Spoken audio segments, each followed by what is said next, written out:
puasa. Itu yang namanya takwa tidak kunjung datang sama kita. Kenapa? Karena di hari wisuda yang mana Allah akan berikan titel, Allah akan berikan gelar lewat malaikatnya. Apa titelnya? La'allakum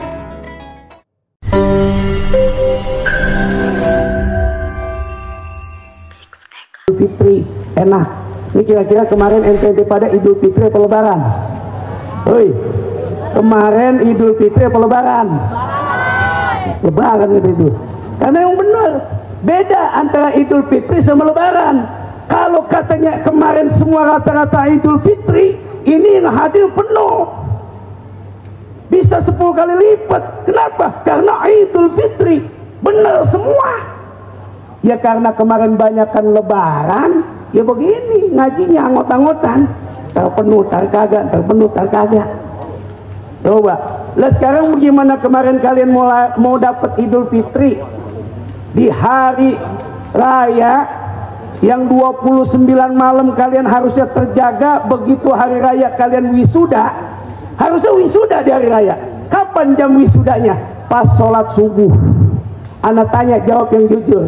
Ente yang setiap malam Kamis sholawat, setiap malam Ahad sholawat, bahkan dipastikan setiap malam kalian sholawat, begitu malam hari raya Idul Fitri ketika waktu subuh, apakah anda melangkah kaki ke masjid? Jawab yang jujur. Lagi hari raya Idul Fitri, lo subuhnya di mana? Begitu sholat id, datang nggak ke masjid? Sekarang gua tanya, sholat id sama sholat subuh mana yang lebih penting? Sholat subuh hukumnya apa? Sholat id? Sholat id?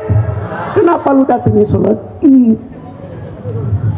Berapa kali lebaran? Berapa kali puasa? Itu yang namanya takwa tidak kunjung datang sama kita. Kenapa?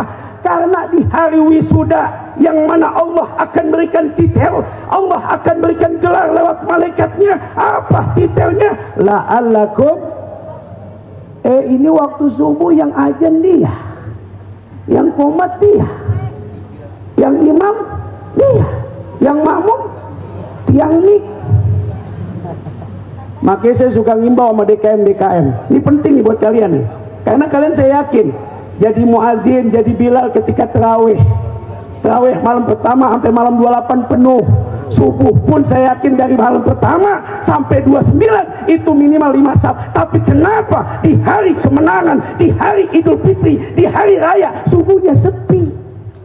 Ini udah boleh gua survei 15 tahun. Setiap khutbah id harus bin mabit. Aneh kalau khutbah id, demi Allah nggak bohong, itu jam 4 udah nyampe. Sampai DKM bingung. Nah ini khotib udah nyampe jam 4. Demi survei. Fakta di lapangan justru di hari raya Idul Fitri yang harusnya umat Nabi meraih la'allakum tattaqun, ketika waktu subuh di hari raya id kosong. Ini fakta saya bicara.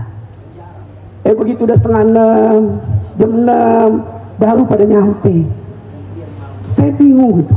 Ini pola kita salah, mindset kita salah. Makanya di momen taklim ini saya sampaikan. Tadi Habib bilang bukan hanya sambutan, sedikit nasihat. Yuk, 15 tahun aneh survei. Itu masjid kenapa di hari raya Idul Fitri subuhnya sepi? Kenapa? Kenapa? Makanya saya himbau kepada anda yang pengurus masjid, apalagi anda DKM, bikin itu spanduk sholat Idul Fitri di masjid ini, di masjid itu, dimulai dari jam 4 subuh. Begitu yang benar. Agendanya, tulis agendanya. Dari jam 4 sampai setengah 5 takbir bersama. Nah kan kalau nggak takbir bersama, lu kapan takbiran? Emak kita habis asar sibuk sama yang namanya rantang kan? Nganter sono nganter sini, kapan takbiran? Bocahnya sibuk nganterin rantang ke rumah encingnya, ke rumah uaknya. Suaminya, bapak kita sibuk dari rokok malam takbiran, dari ngopi, dari megang handphone. Selamat Idul Fitri, selamat Idul Fitri, selamat Idul Fitri. Lu kapan takbirannya? Sampai malam tuh. Begitu lihat masjid jam 12 malam yang takbir bukannya ini nih pokal-pokal malam takbiran, saya yakin gak ada yang takbiran. Sibuk dia yang ke Tanah Abang, yang ke Monas, yang ini gitu. Itu yang takbiran dari dulu zaman saya kecil, Muammar ZA. Ya artinya kaset yang diputar. Kalau nggak Muammar ya Ustadz Jepri. Patah kok saya bicara. Sekali ada yang lep, bocah.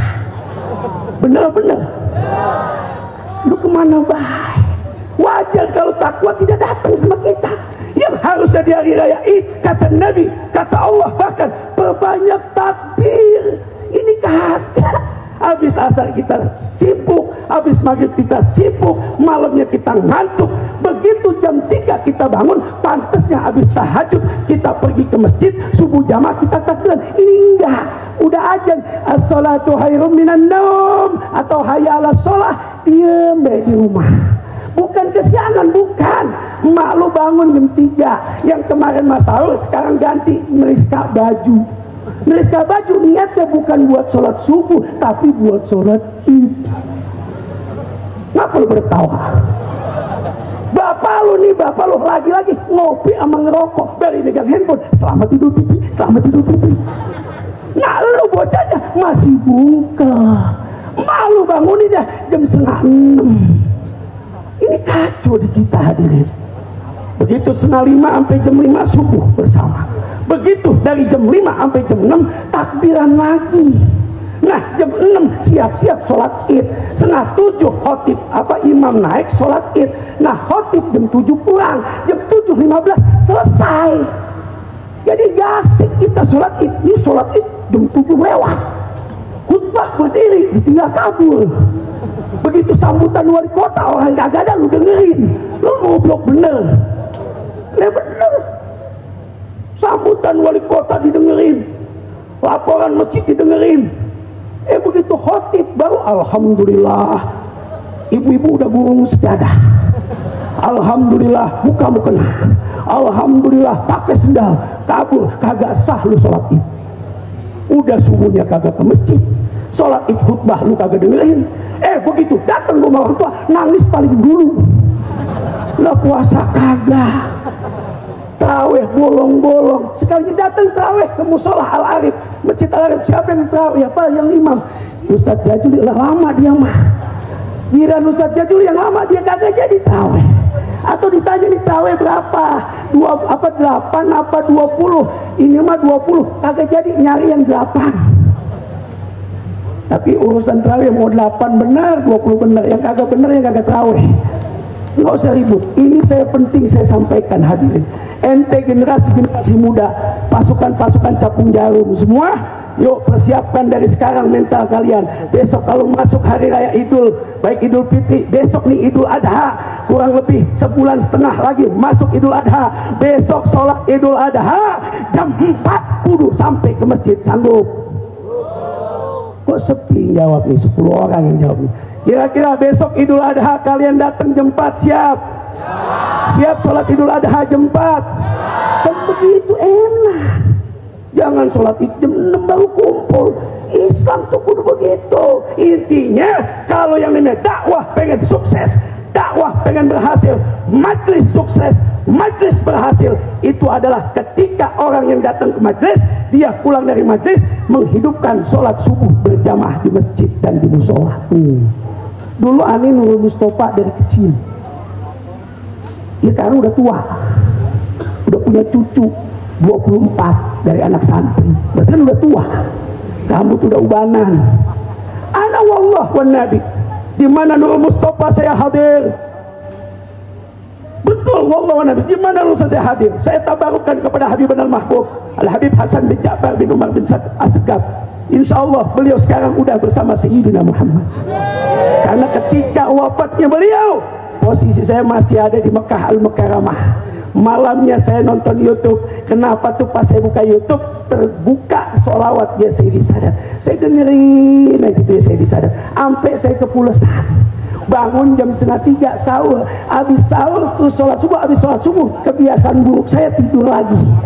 Itu menjelang tidur saya dengerin lagi ya Sayyidi Sadat. Sampai kepulasan bangun jam 4, bangun jam 8 pagi sebelum duha baca WA innalillahi wa inna ilaihi raji'un. Habib Hasan ini nggak percaya. Gosip ini mah. Begitu teman sekamar saya bilang, Pak Kiai, itu di medsos rame Habib Hasan, langsung hadis ini mah. Detik itu juga saya minta izin sama Habib Abdullah. Untuk izin apa? Izin membadalkan umrah beliau. Insya Allah beliau mah min ahlil khair, beliau min ahlil jannah, dan beliau saya yakin, hakul yakin, beliau yang akan mempertanggungjawabkan kita. Hai anda siapa yang aktif di Majlis Nurul Mustafa, fa insya Allah akan meraih syafaat Rasulullah lewat Habib Hasan bin Ja'far As-Sekar.